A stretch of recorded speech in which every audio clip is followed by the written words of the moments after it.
Hey everyone, what's up? Welcome back to Step Forward, the channel all about personal growth and becoming the best version of yourself through amazing books. In today's video, I'm going to share a true classic, a book that is an absolute must-read for anyone who wants to become more capable, successful, and genuinely happy. This is also one of the books that has had a massive impact on my own life. The 7 Habits of Highly Effective People. This book is considered a legendary training manual and is required reading for the Fortune 500, the 500 largest companies in the U.S. Its author, Covey, was a seriously respected figure. He was one of the great thinkers who helped shape the direction of American history. In his lifetime, he met with at least 30 world leaders and even served as a personal advisor to 4 U.S. presidents.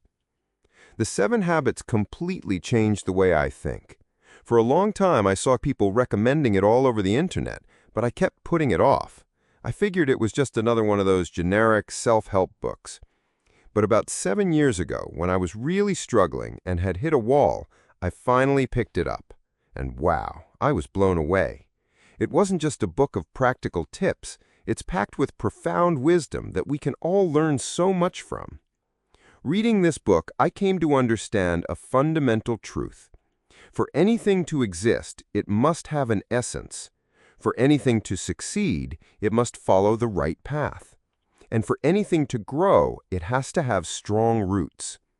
If we want to succeed at anything, we have to understand its core nature and follow the right path. This core nature is really a set of fundamental principles that everything, including us, must follow. The most brilliant and successful people all build their lives on a solid foundation of principles to achieve their greatest accomplishments. This book teaches us how to live a principle-centered life based on 7 incredibly effective habits. Covey once said, "Habits are a powerful, solid force. They can dictate a person's life." But we all know that habits aren't something we're born with. So, in the short time we have in this life, how do we build the right habits to stay on the right track? That's the key question we need to answer. This book has been a bestseller for ages, but in talking to people, I've realized that a lot of you haven't read it yet. Or maybe you read it a long time ago and have forgotten the key takeaways. So in today's video, I decided to break down this book and summarize its 7 core habits one more time. All right, let's jump right in. First, let's look at the big picture of these 7 habits so you can see how they all fit together. The habits are actually broken down into 2 main parts. The first 3 habits are Habit 1, be proactive, Habit 2, begin with the end in mind, and Habit 3, put first things first. These 3 habits are all about you. They're focused on achieving private victories. Mastering these 3 habits helps you make a huge mindset shift, moving from dependence to independence. After that, we move on to 3 more externally focused habits. Habit 4, think win-win. Habit 5, seek first to understand, then to be understood. And Habit 6, synergize. These 3 habits help you thrive in your community and achieve public victories. At the same time, they create another massive shift. You'll transform from an independent person to an interdependent person, someone who can collaborate and support others. Now, you might be wondering, isn't being independent the best thing? But we have to realize that if a person is only independent, only knows how to solve their own problems, it's very difficult for them to go far. For example, you see a lot of people who are straight-A students, super knowledgeable in their field, but when they enter the real world, they can't seem to get ahead. That's because they're missing that crucial leap from independence to interdependence. Honestly, mastering the first 3 habits to become independent is much easier than making the jump to becoming a truly collaborative, interdependent person. And the final habit, Habit 7, is sharpen the saw. This means you must constantly renew yourself, ensuring you're always growing in an upward spiral. This is the basic framework of the 7 habits. Shifting your mindset and seeing your flaws. You've heard me use the phrase mindset shift a lot, right? That's because I think it's incredibly important. The whole point of building these 7 habits is to transform your mindset. In the nonstop rhythm of modern life, we think we're moving forward, but in reality, we're often just spinning our wheels, repeating the same meaningless tasks over and over. On our life's journey, we get stuck in ruts and can't figure out how to overcome our challenges. That's because we're living in a fixed mindset. And there's only one way to change that: a mindset shift. If a person can't change their mindset, they'll be trapped in the same loop forever. Someone might say they have 10 years of experience, but really they just have 1 year of experience repeated 10 times. The reason we have to break free from a fixed mindset is because it has a major flaw. We tend to focus on things that are constantly changing. So what should we really use as our core? Many people make their family their center. Everything they do, they think of their family first. Others might center their lives on their career, money, personal freedom, or their children. Everyone has different priorities. However, Covey says that if you keep focusing on these changeable things, you'll find your life getting thrown off balance. A person who puts their career first might end up losing their family. Someone who only puts family first might lose their own amazing personal life. And a person who only chases personal freedom will lose the power of connection with others. So what should be our core? What is the unshakable center that keeps us from losing our way? Covey uses the analogy of a lighthouse and a ship. A ship is always moving, but the lighthouse never changes. And that unshakable lighthouse, in Covey's view, is principles. We need to live a principle-centered life to build our own worldview. This is an incredibly important idea to grasp as we dive into the 7 habits. Truly understanding habits. So what is a habit? Covey says a habit is the intersection of 3 things: knowledge, what to do; skill, how to do it; and desire, the motivation to do it. It's habits that truly determine the course of our lives. For most people, changing a habit is as hard as launching a rocket into space. In the first 2 to 3 minutes of a rocket launch, it burns more fuel than it does for the rest of its entire multi-100,000-mile journey. The hardest part of changing a habit are those first 10 days or so. If you can just push through that initial period, the habit will start to form and it will pull you into a much easier orbit. All right, let's get into the specifics of each of the 7 habits. Habit 1. Be proactive. With this habit, the first thing is always own your choices. The truth is, many of us don't really know what it means to be proactive. You might say, being proactive means I take initiative and get things done before I'm told to. On a surface level, that's true. But to truly change your mindset and form a habit, you need to start with a deeper concept: our ultimate human freedom. In his book, Man's Search for Meaning, Viktor Frankl also talked about this ultimate freedom. No matter when, where, or what circumstances you're in, you always have the power to choose your response. Typically, we fall into 3 types of determinism that we think define us. The first is genetic determinism. I've just got a short temper, I'm naturally careless, I can't change who I am. The second is psychic determinism. My parents messed me up when I was a kid, so of course I'm aggressive now. The third is environmental determinism. Everyone around me is so negative, so it's only normal that I'm in a bad mood. All 3 of these excuses have one thing in common. They push responsibility onto something else. I was stimulated, so I reacted that way. But Covey believes that a truly proactive person recognizes the massive gap between a stimulus and their response. In that gap lies your freedom to choose. As First Lady Eleanor Roosevelt once said, "No one can make you feel inferior without your consent. If you don't give others the power to hurt you, no one can. It's all in your choice." But let me ask you a question. Do you give up your power of choice easily? I'm sure most of you would say, of course not. I would never easily give up my right to choose. Well, let's look at an example. Imagine you're walking and a venomous snake bites your leg. What do? Do you chase after the snake to kill it, or do you immediately seek help to save yourself? I'm pretty sure everyone would say they go get help. But think about it, do you really make that choice in similar real-life situations? Let's say you're driving perfectly fine, and suddenly someone rear-ends you.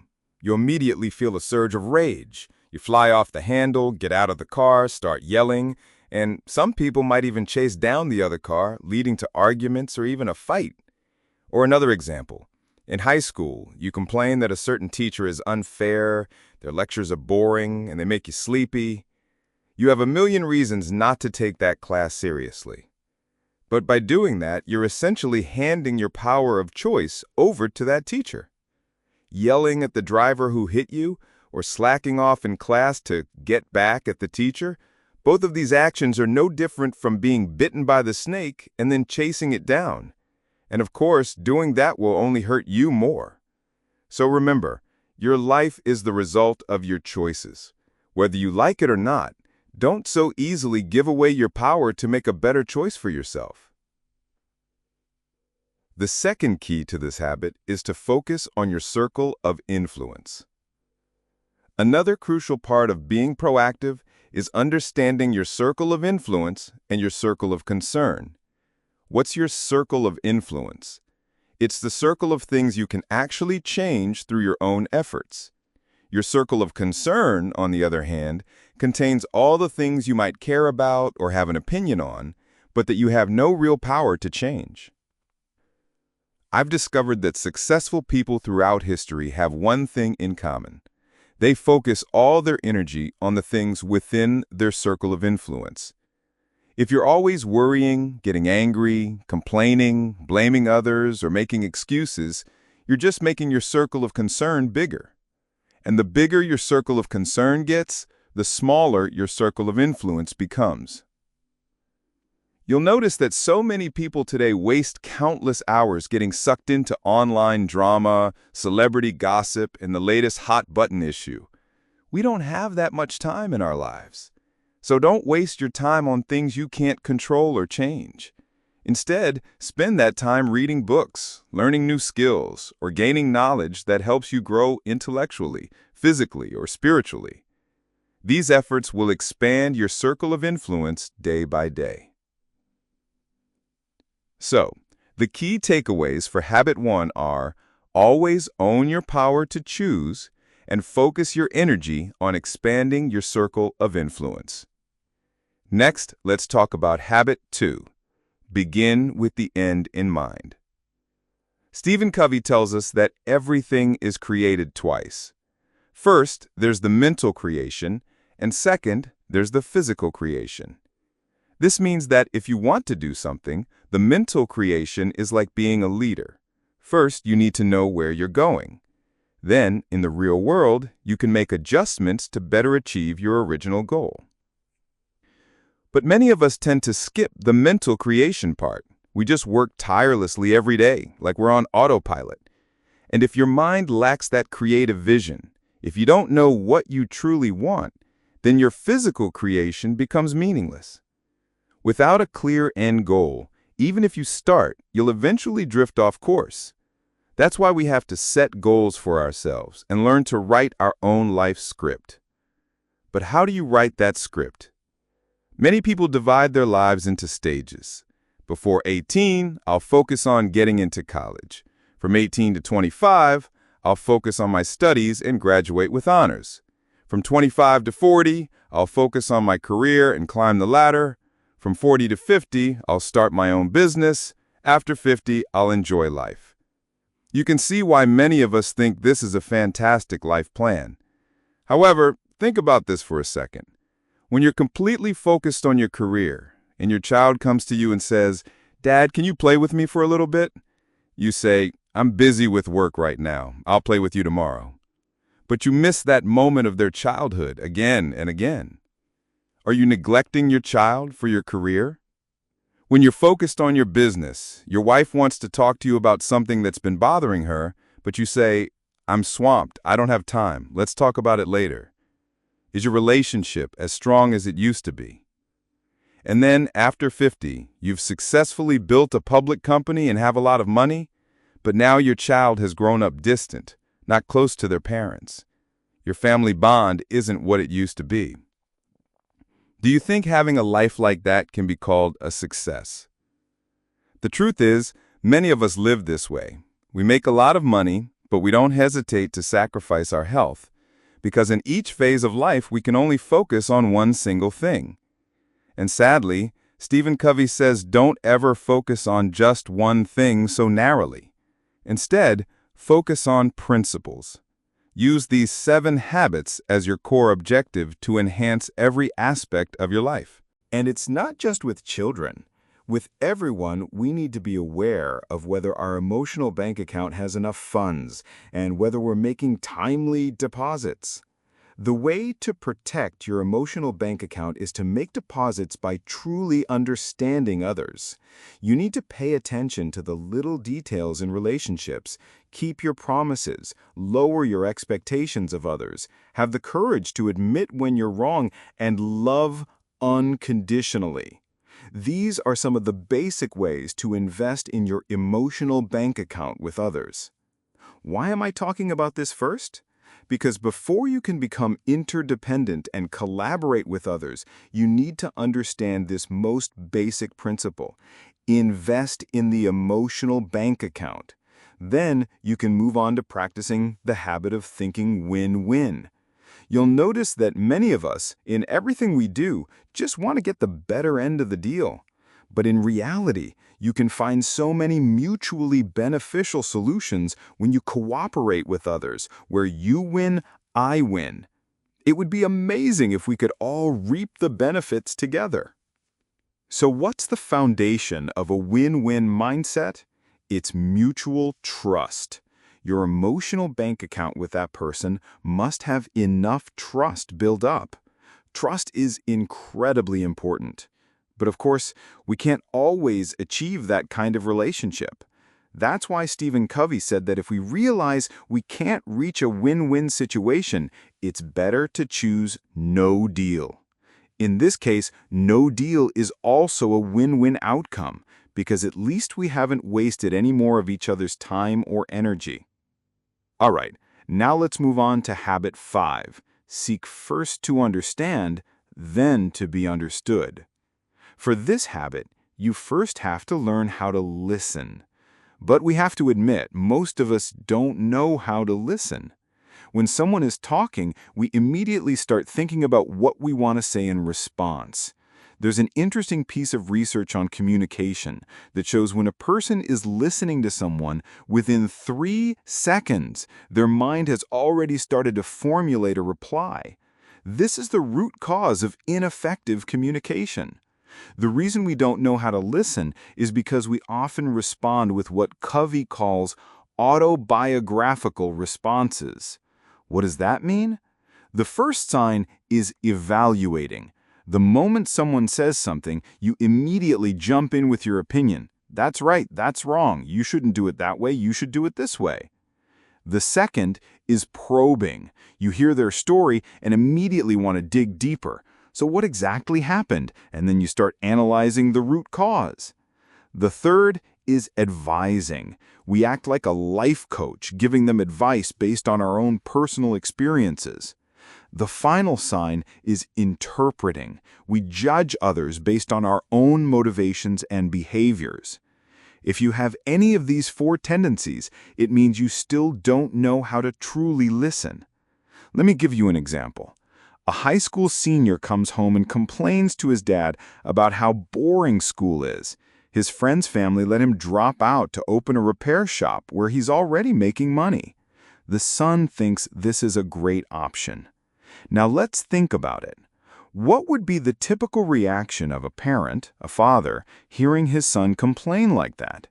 A few more understanding parents might say, "Son, you're still young. You can't see the big picture yet. Knowledge will be more useful for you in the future." But in reality, the majority of parents would probably yell, "What do you know? Stop thinking about nonsense and just focus on your studies." Whether it's the more understanding approach or the common one, both are still forms of autobiographical responses. So what's an effective way to listen and communicate with your child? You have to reflect their feelings back to them during the conversation. Let's see what effective communication looks like. First, when the son comes home and complains to his dad about being bored, the dad says, Huh, sounds like you're feeling frustrated with school. Yeah, all the stuff we learn at school is totally useless. The dad replies, so you feel like what you're learning is pointless. See? The dad isn't criticizing his son or immediately questioning him. He's just restating and acknowledging his son's feelings. You see, my friend A, he's already a skilled mechanic. That's what's actually useful. He's making money.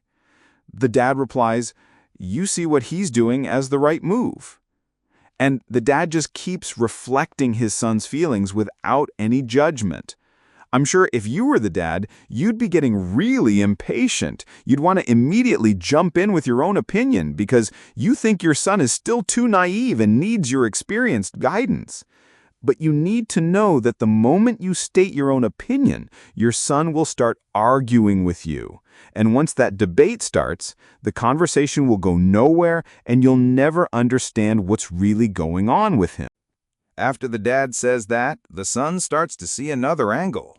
Well, his income is high now, but maybe in a few years he'll regret it. At this point, your son is starting to come around to your way of thinking, but the dad shouldn't get excited and should just continue.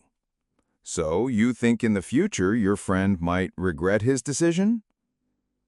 The son replies, definitely. In the future, not having a degree will be a huge disadvantage. The dad continues, right, so education is very important. The son adds, if you can't even graduate high school, it's hard to do anything. You can't even get into college. Dad, I'm really worried about something, but please don't tell Mom. I don't want her to know. Well, she'll find out sooner or later. It's just that I bombed a test today, and the teacher said my performance was really poor. See? It's only at this point that the son finally opens up to his dad and reveals the real source of his frustration. It was the anxiety from getting a bad grade. Did you notice what the dad did in his listening and communication? He did nothing but reflect his son's feelings. This communication technique is truly powerful. I've tried it myself and found it incredibly effective. You don't judge, you don't define the other person. You don't rush to give advice. When you listen with empathy and reflect the other person's feelings, step by step, they will start to open up to you and feel that you respect them. This is a key technique for practicing Habit 5. Seek first to understand, then to be understood. And next up is Habit 6, Synergize. Here's a mindset that will help you achieve synergy. Stephen Covey says that nature itself is the best example of synergy. Plants, shrubs, animals, and microorganisms all work together to produce the best possible outcome. The key to achieving synergy is creative cooperation. To create synergy, beyond having a win-win mindset, you need to be creative. You have to encourage the other person to create and exchange ideas with you. And the most important thing to spark that creativity is to value differences. When you see someone with an opposing viewpoint, what do? Apply the synergy mindset. If you don't agree with my idea, I want to hear your perspective. This is the first step toward synergy. When you can respect differences, the other person will be willing to connect with you. So, we've gone through the first 6 habits. When you have these 6 habits, you'll transform from an independent person to an interdependent person who can collaborate with others. Finally, we have Habit 7, Sharpen the Saw. This means we have to constantly renew ourselves in an upward spiral. Stephen Covey advises us to always be renewing ourselves and developing ourselves in different areas: the physical, mental, social, emotional, and spiritual dimensions. For the mental dimension, we can read more, learn more. For the physical, you need to exercise, maintain your health, and eat a healthier diet.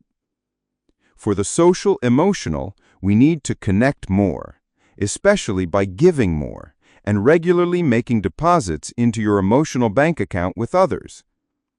For the spiritual, You need to pursue a higher level of consciousness. You need to have your own life philosophy, your own framework for interpreting the world. This is your value system. So, in these 4 areas, you need to constantly learn, update yourself, and grow in an upward spiral. Look at this upward spiral process. It's divided into 3 steps: learn, practice, and persevere. When you learn something new, find a way to practice it. After a period of practice, persevere and turn it into a habit.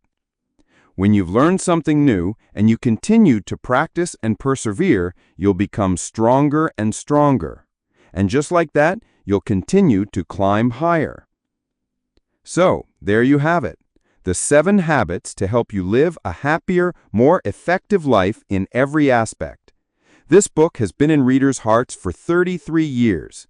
I read it 7 years ago, and reading it again now, I can still feel its power and warmth guiding us toward a better life and true success. I hope that all of you can become independent individuals, always owning your choices and taking responsibility for yourselves. I'll give you one more tip to help you remember these 7 habits more easily. Just remember these 4 images. First, remember the order. You have to grow from the inside out. You must develop from an independent person to an interdependent one. You have to love yourself before others can love you. You have to become a person who brings value to others before they can bring value to you. Second, the upward spiral. Constantly develop yourself in multiple areas. Learn, practice, and persevere. Third, the root of the tree. Remember that a mindset shift is the root of the tree. For a tree to sprout and blossom, its roots must go deep into the ground. Fourth, be principle-centered. We need to live a principle-centered life, not making any single goal our sole purpose in life. Otherwise, you'll go off course and lose balance in many aspects of your life. All right, that's everything I wanted to share from this book. I hope today's video helps you discover something wonderful, and I hope this book can inspire you. Thank you for watching today's video. If you found it helpful, please share it with your friends. Support Better Version with a like, and subscribe and hit the notification bell to get the latest videos. And don't forget to leave a comment below with your thoughts. Thanks again, and I'll see you in the next video.